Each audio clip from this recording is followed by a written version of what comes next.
रोटी हाथ में है और जैसे खेत में अक्सर बैठ के खाते होते हैं वैसे ही खा रहे हैं। तो इस सादगी की वजह भी जानूंगा।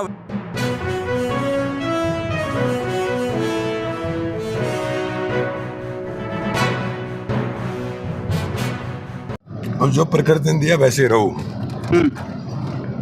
भाई। डाइट करने की क्या जरूरत है।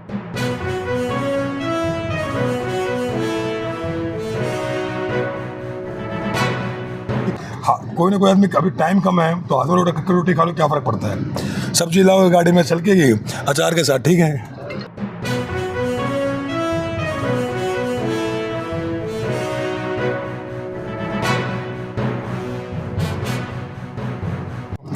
तो अभी लस्सी पी लूं? हाँ पी लो बिल्कुल। हरियाणा में और लस्सी पूछ के पियो, ये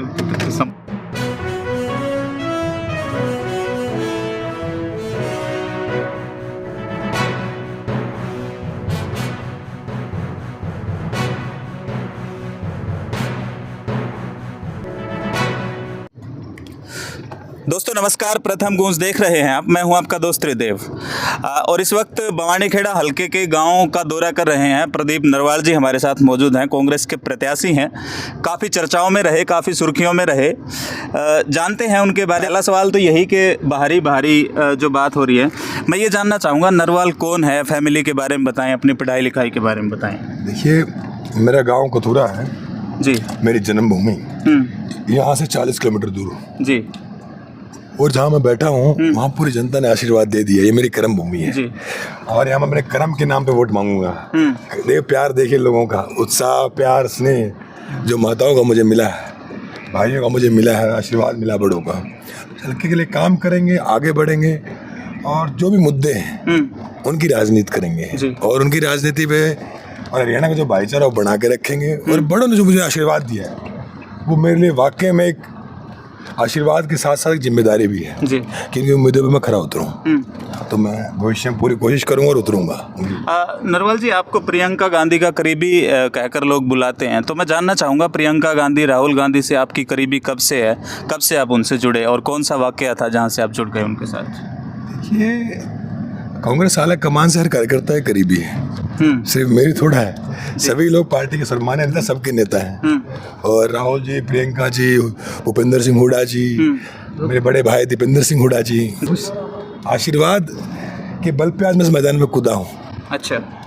और मुझे पूरा विश्वास है कि जो सड़कों पे खड़े हैं मेरे बड़े भाई, साथ वाले स्वागत में भीड़ उमड़ी हुई है। एक जगह शायद चाय का प्रोग्राम है। हम तो अगले गांव प्रोग्राम है, चाय में लोग खड़े हैं। ठीक है, अब इनका मैं आशीर्वाद मिल लूंगा 1 मिनट के लिए। हाँ जी प्रदीप जी, रोटी हाथ में है और जैसे खेत में अक्सर बैठ के खाते होते हैं वैसे ही खा रहे हैं। तो इस सादगी की वजह भी जानूंगा। वैसे भी प्रदीप जी, आपका स्टाइल देखें, आपका हेयर स्टाइल देखें, आपकी दाढ़ी को देखें भाई, राम राम। तो ना ही कोई डाई वगैरह है। आजकल जो यूथ है वो अपने आप को पता नहीं, रोज़ शीशे के सामने सुबह सुबह खड़ा करके घंटों तक देखते हैं। तो इस सादगी की वजह क्या है? इसके पीछे आप आदर्श किसको मानते हैं? देखिए, मेरी हमेशा इच्छा रही जैसे और जो प्रकृति ने दिया वैसे रहो भाई। डाइट करने की क्या जरूरत है। मकसद जनता की सेवा करना है।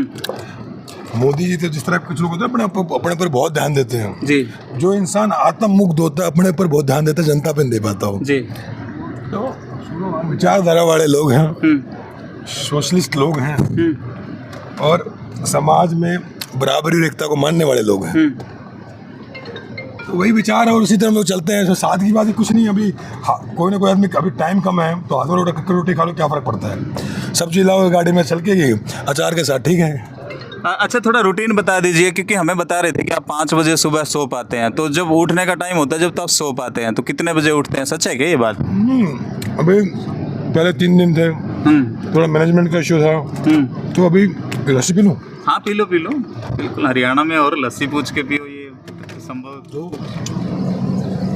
3 दिन बाद अब थोड़ा हमारे मैनेजमेंट भी करना था और 10 चीज़ें करनी थी। अब चीज़ ट्रैक पे हैं और सब साथ हैं, तो अब थोड़ा सेहत पे भी ध्यान देंगे। पहले 3 दिन तो 1.5 घंटे सो पाए।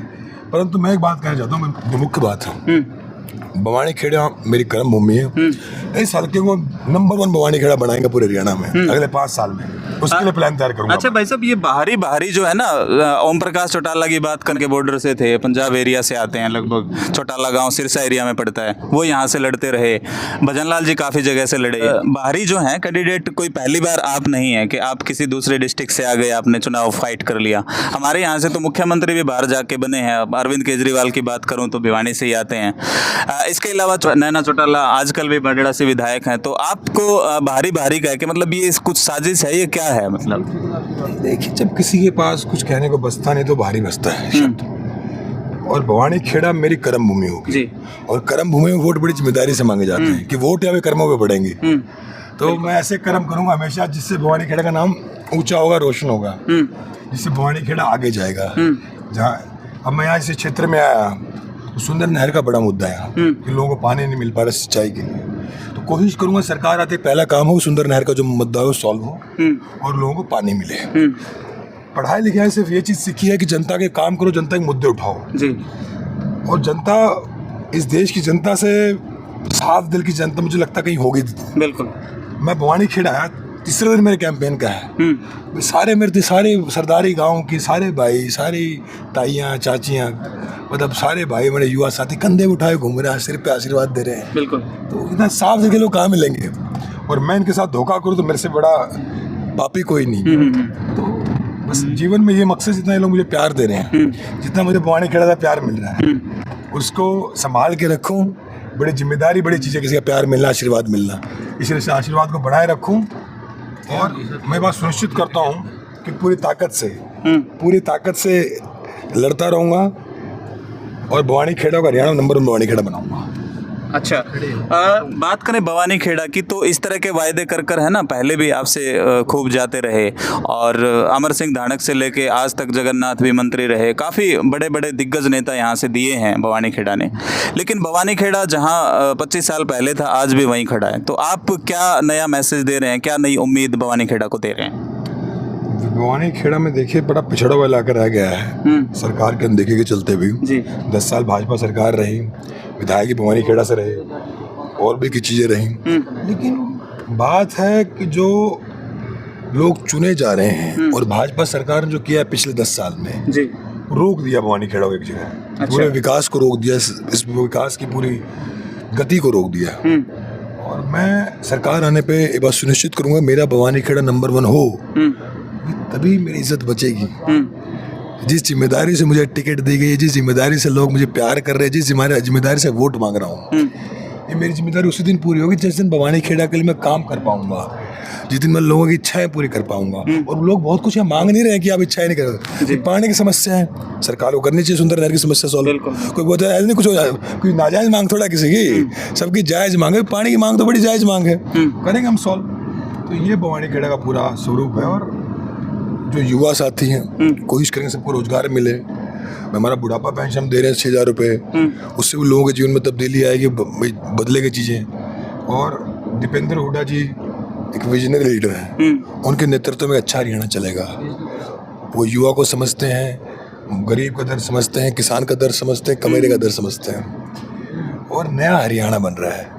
नए हरियाणा में मेरे भवानी खेड़ा की जगह होनी चाहिए। ये बात मैं सुनिश्चित करूंगा, जब सरकार बनेगी तो भवानी खेड़ा का राज में इस बार हाथ होगा, इस बार राज में बैठेगा भवानी खेड़ा। राज में हाथ होगा, ये बात तो ठीक है। लेकिन एक दबे दबे सवर में एक बात और भी चल रही है, आपके ही कुछ कार्यकर्ता साथी कहते हैं अक्सर कि अगर प्रदीप नरवाल यहाँ से जीतते हैं तो शायद मुख्यमंत्री भी बन जाए।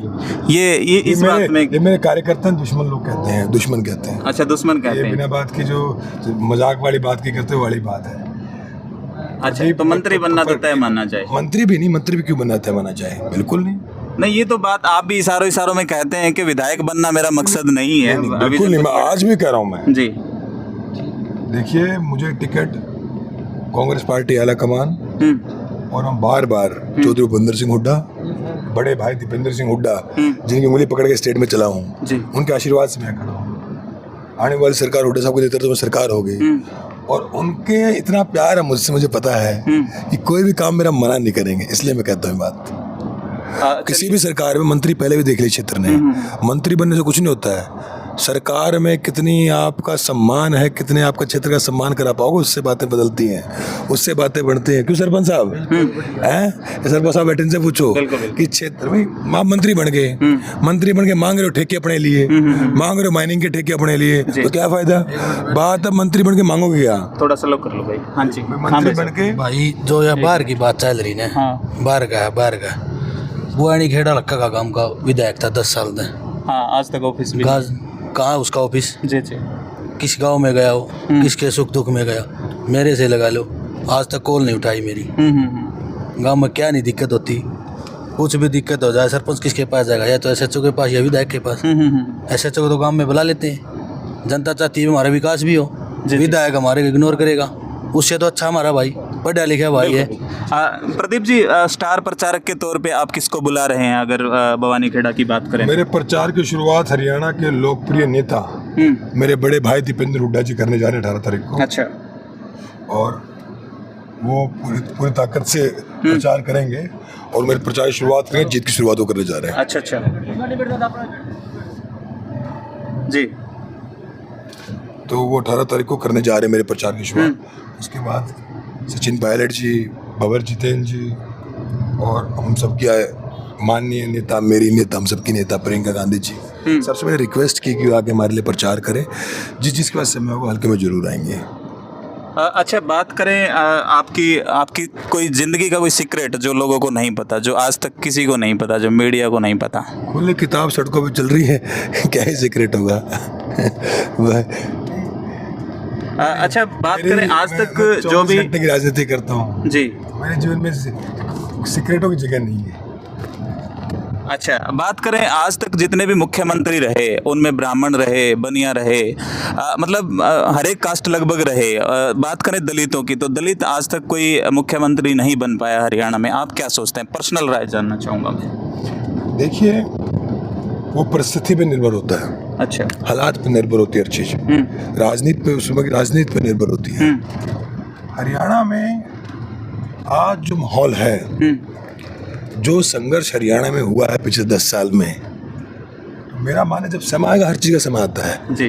लेकिन आज जो माहौल है उसमें मेरी निजी राय ये है कि जो काम दीपेंद्र हुड्डा जी ने किया है पिछले 10 साल हरियाणा में, क्योंकि जो इंसान संघर्ष करता किसी प्रदेश के लिए, वही व्यक्ति है, उसी का विचार बन सकता है मैं इसको इस तरह चलाऊंगा, आज मैं इसके लिए संघर्ष कर रहा हूँ, तो वो दीपेंद्र हुड्डा जी में है, ये मैं कहना चाहूँगा। अच्छा, रामकिशन फौजी का तो सुनने में आ रहा है कि वो तो आपके समर्थन में आ गए हैं। मास्टर सतबीर रतेरा और हैं जिन्होंने निर्दलीय नामांकन किया हुआ है दाखिल, तो उनको मनाने की कोशिश भी हुई है या होगी भविष्य में?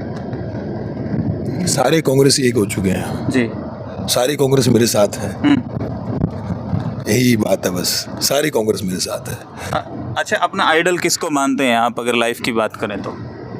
भगत सिंह को, बाबा साहब अम्बेडकर को, छत्रपति महाराज को, सर छोटू राम को, जिन्होंने देश में किसानों की लड़ाई लड़ी, महाराणा प्रताप जी को, जिन्होंने अपने सम्मान की लड़ाई लड़ी, ये लोग मेरे आइडल हैं, थे और रहेंगे। सबसे और साथ ही साथ पंडित जवाहरलाल नेहरू को, उनका नाम कैसे, उनके विचार को लेकर मैं चलता हूँ। अपने जो आज जो देश है, जो पंडित जी का विचार था नेहरू जी का, उसी पर आज देश टिका है, उसी के ऊपर देश में इकोनॉमी बूस्ट हुई, अर्थव्यवस्था बूस्ट हुई, रोजगार मिले, कारखाने आए, ये गाड़ी आई, सब उन्हीं पे टिका है। ये खेत खलियान सभी पंडित जी के सोच के दिए हुए हैं। तो प्रदीप जी, हमें ना एक जगह बैठे थे और सर्वे कर रहे थे, तो एक बुजुर्ग ने एक स्टोरी के जरिए हमें समझाने की कोशिश की कि एक बाप के 2 बेटे हैं और बाप यूं कह रहा है कि बेटा हमें पानी दे दो, पानी दे दो। एक बेटा क्या कर रहा है, चुपचाप से पानी लेके दे देता है, और दूसरा बेटा है वो उसके पैर दबा रहा है बाप के, कभी सर में हाथ मार रहा है। तो बोला कौन सा बेटा अच्छा हुआ? तो जो पानी लेके आया वो अच्छा हुआ कि जो पैर दबा रहा है वो अच्छा हुआ? तो नेचुरली है, अच्छा वही होगा जो पानी चुपचाप लेके आया। तो आप कौन से बेटे हैं? मैं वही बेटा हूँ जो बिना भागा दौड़ी के, बिना बोझा दिखाए चुपचाप काम करेगा, अपने हल्के के लिए काम करूँगा, क्योंकि मुझे मेरी जवाबदेही होगी। ये जितने भाई बैठे हैं सरपंच साहब, इनके लिए काम करना पड़ेगा, इनके लिए, क्षेत्र के लिए। ये भी सरपंच है, मतलब लोग काम करने के लिए बैठे बेचारे, हम भी नहीं, तो सबके लिए काम करना पड़ेगा। काम करेंगे पूरी ताकत से और हल्के का विकास करेंगे।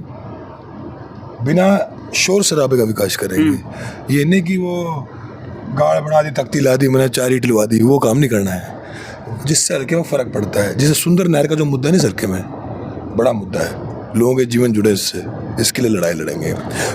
अच्छा, अग्निवीर का मुद्दा है। जी, बोलिए। बिहाड़ी मशहूर था सैनिकों के लिए, बिल्कुल। भवानी खेड़ा मशहूर है सैनिकों के लिए। हर दूसरे घर से यहाँ का बेटा सैनिक बनता था, आज ही बनता है। सिपाही से लेकर जनरल रैंक के लोग रहे हैं इस हल्के से, लेकिन आज इसी हल्के के युवा बेचारे कह रहे हैं हमारी अग्निवीर योजना आई, हमारा रोजगार तो गया, हमारा आत्मसम्मान चला गया। माँ कहती रही फक्र से मेरा बेटा बॉर्डर पर लड़ता हमारे लिए। बिल्कुल। और आज इन लोगों ने उस स्कीम ला के पूरा माहौल खराब कर दिया देश का। बहुत गलत है ये, और खिलवाड़ है युवाओं के साथ। सरकार आएगी सबके लिए लड़ेंगे, हालांकि अग्निवीर केंद्रीय सरकार का मुद्दा है, लेकिन जब भी कांग्रेस सरकार आएगी उसको भी हम हटाएंगे। युवाओं की बात आपने की, जिस एरिया में आप फिलहाल घूम रहे हैं, यहाँ से 2-3 ओलंपियन खिलाड़ी भी दिए हैं देश को। विजेंदर की बात करें, काड़वास से हैं, धनाना से नीतू घणगस हैं जो ओलंपिक में मेडल लेके आई। तो खेल के लिए कोई खास प्लान आपका, कोई खास एजेंडा? जी देखिए, खेल के लिए मेरा एक कहना है कि जब कांग्रेस सरकार थी, खिलाड़ियों को प्रोत्साहन दिया, उनको प्रोत्साहन राशि मिली, उनको ताकत मिली। जी। और कोई नहीं। और कांग्रेस ने हमेशा खिलाड़ियों को सम्मान दिया है जी। बेचारा एक बीजेपी ने तो खिलाड़ी को अग्निवीर बना दिया है। योगेश्वर दत्त को बना दिया, बबीता फोगाट को बना दिया, एक बार टिकट दे घर बिठा दिया। कांग्रेस ने हमेशा खिलाड़ियों को सम्मान दिया है।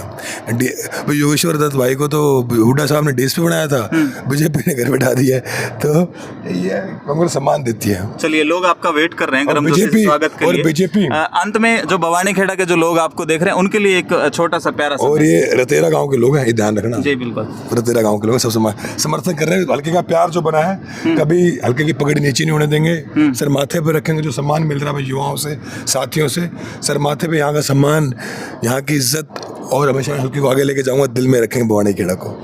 हाँ, चलिए प्रदीप नरवाल जी, शुक्रिया आपका वक्त देने के लिए। प्रदीप नरवाल हमारे साथ मौजूद थे, भवानी खेड़ा से उम्मीदवार हैं कांग्रेस के, और आजकल यहाँ से किस्मत आजमा रहे हैं। लोग खूब मान सम्मान दे रहे हैं, देखना होगा कि मुकाबला है वो कितना जीत सकते हैं। लेकिन ये बात जरूर कहनी होगी कि नामांकन के दिन से लेकर आज तक ये दिल जरूर जीत रहे हैं। चुनाव जीतना ना जीतना वो भविष्य के गर्भ में है। फिलहाल आप वीडियो को ज़्यादा से ज़्यादा शेयर कर दें। धन्यवाद। जय हिंद।